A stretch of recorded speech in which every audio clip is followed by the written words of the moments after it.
ఇది 370 ఆర్టికల్ ఎప్పుడైతే special status ను రద్దు చేయడం జరిగిందో ఈవెన్ సుప్రీం కోర్టు కూడా ఏకీభవించి 2023లో కూడా చెప్పడం జరిగింది.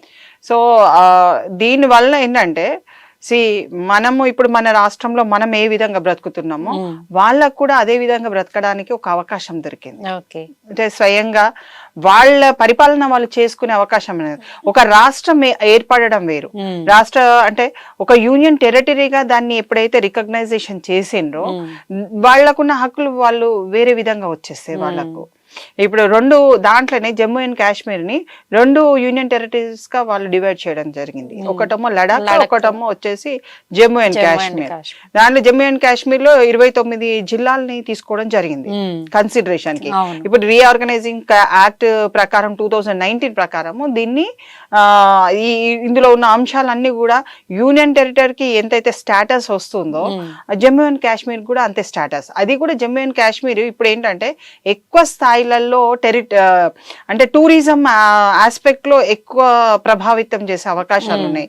అంటే మనలాగా ఇప్పుడు ఇండస్ట్రీస్ డెవలప్మెంట్ కంటే టూరిజం ఆస్పెక్ట్ కి ఎక్కువ ప్రజలు జమ్మూ అండ్ కాశ్మీర్ అని అంటే అరే చూడాలి మంచు కొండలు, అక్కడ ఇది ఉందంట, అక్కడ అది ఉందంట అన్నది ఎక్కువ ఆ స్థలాల పట్ల ఎక్కువ అవగాహన ఆ విధంగానే ఉన్నది.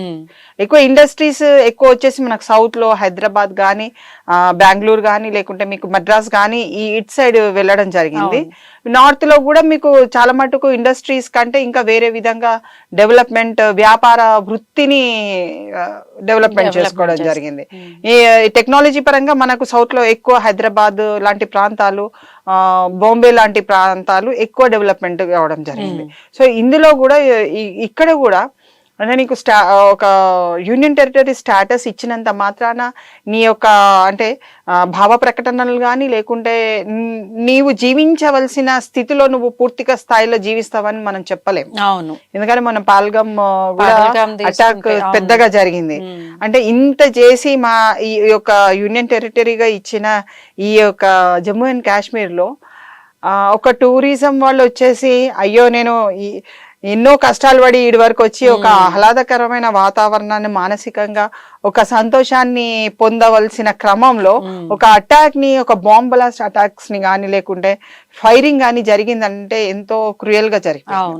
అంటే అందుకనే నీకు యూనియన్ టెరిటరీస్ ఉండనియండి లేకుంటే స్టేట్ ఫార్మేషన్ ఉండనియండి, నీకు ఏదైనా ఉండని చట్టం కరెక్ట్ గా పగడ్బందీగా ప్రజలు ఫాలో అయితే ఎక్కడ కూడా మీకు నేరాలు జరగవు.